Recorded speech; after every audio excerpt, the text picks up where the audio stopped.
Nous sommes donc de retour dans cette édition du 21 août 2023 du live de TV Finance. Merci beaucoup si vous nous rejoignez à l'instant et merci beaucoup pour votre fidélité. Et désormais, il est l'heure de retrouver Philippe Lermy et son Flash Forex. Bonjour Philippe. Bonjour, merci Philippe d'être avec nous ce matin. Je rappelle que vous êtes trader, formateur et coach chez traderchange.com, ancien chef trader d'une banque centrale. Alors laquelle de banque centrale, Philippe? On se pose la question. Ah, ben c'est à vous de chercher. Je crois que j'ai trouvé, moi, figurez-vous.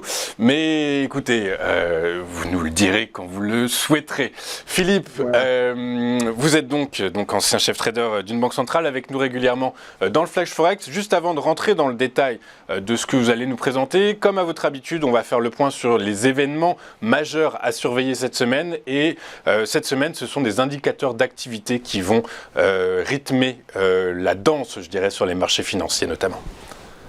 Oui, alors plus exactement, surtout le début de la semaine. Donc, on va commencer par les indices des directeurs d'achat en zone euro. On espère qu'il y aura une stabilisation comme attendu. Alors, plus précisément, pour l'Allemagne, une baisse de l'indice dans le secteur manufacturier pour la 7e fois consécutive est attendue. Les services allemands devraient rester en expansion, mais de peu. Donc pour ces services, on attend 51,5, 51,2, ça dépend des consensus. Alors, en fait, le consensus donc anticipe plutôt une stabilisation après une chute du mois dernier. Et il faudrait, comme je vous l'ai dit, que ce soit effectivement le cas, car vous pouvez le voir sur le graphe. On a une assez forte corrélation trimestrielle donc avec le PIB. Et on peut craindre que le PIB du 3e trimestre soit négatif. Donc voilà, pourquoi? Parce que je vous l'ai dit, si on n'a pas une stabilisation, je vous rappelle que le mois dernier, l'eurodoll a chuté de 80 pips sur les chiffres français et allemands. Donc ça sera mercredi. Alors on aura aussi des indices des directeurs d'achat au Royaume-Uni. Et là, une baisse aussi de l'activité est anticipée. Donc le secteur manufacturier sera, lui, pour la 6e fois consécutive donc en baisse, avec attendu 44,5, 44. C'est surtout une baisse de la production et des nouvelles commandes. Alors, par contre, on a quand même, je dirais, le loisir et les voyages qui se portent encore bien au Royaume-Uni, donc ils sont aidés par notamment, je dirais, la hausse des salaires qui est assez forte. Alors ça devrait soutenir donc l'indice des services, mais les économistes s'attendent quand même à ce qu'il sorte vers 50,8, voire 50 tout rond. Donc on serait à la limite de la contraction. Alors on pourrait avoir une baisse éventuelle du câble qui s'en suivrait, mais on peut penser qu'elle pourrait être contenue. Très clair, on verra ça. On verra ça dans un instant. Donc là, on parlait d'indicateurs avancés. Et en plus, ce seront des flashs. Donc ça veut dire que c'est des estimations d'estimations. Le PIB en Allemagne va également ressortir en fin de semaine. C'est pas des estimations d'estimation, c'est la première estimation. Et après, il y a la première estimation, c'est du flash en tout cas. Mais ça reste des indicateurs avancés, contrairement au PIB qui est un indicateur d'activité mais retardé par la force des choses. Donc PIB qui sera publié vendredi prochain, le PIB allemand, qu'il faudra également suivre avec attention. Toujours au chapitre macroéconomique, inévitablement, on le disait tout à l'heure, l'exercice 2023 placé sous le sceau des banques centrales.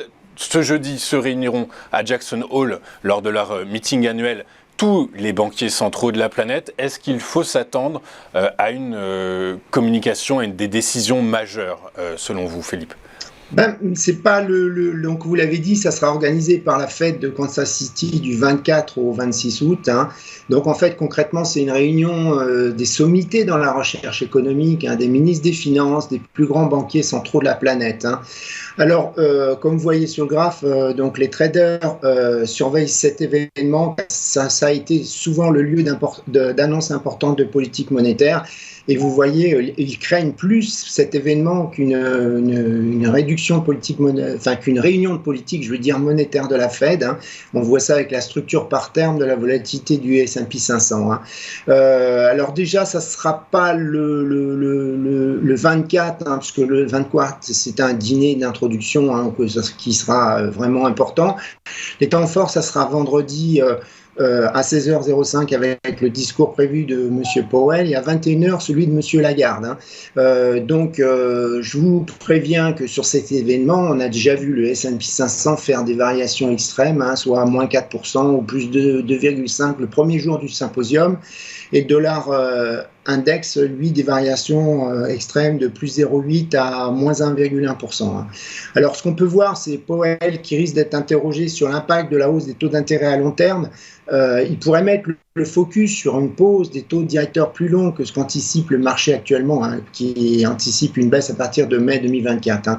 Alors, on voit qu'il a vraiment quand même les arguments. Quand on regarde l'indice de surprise des chiffres économiques, donc calculé par Citibank, celui-ci est au plus haut depuis le début de l'année. Les chiffres américains ralentissent mais restent forts. Concernant la BCE, on devra surveiller donc sur son site carrément, car le texte de Madame Lagarde sera publié avant ce discours, mais c'est des conférences, donc normalement il y a un conférencier, un journaliste, un anchorman qui pose des questions et le diable est dans les détails, dans les questions. Alors actuellement on a une hausse des taux directeurs, la BCE pour septembre qui est pricée à hauteur de 15 points de base, donc c'est assez important et elle pourrait être mise en cause notamment avec les indices PMI dont on vient de parler.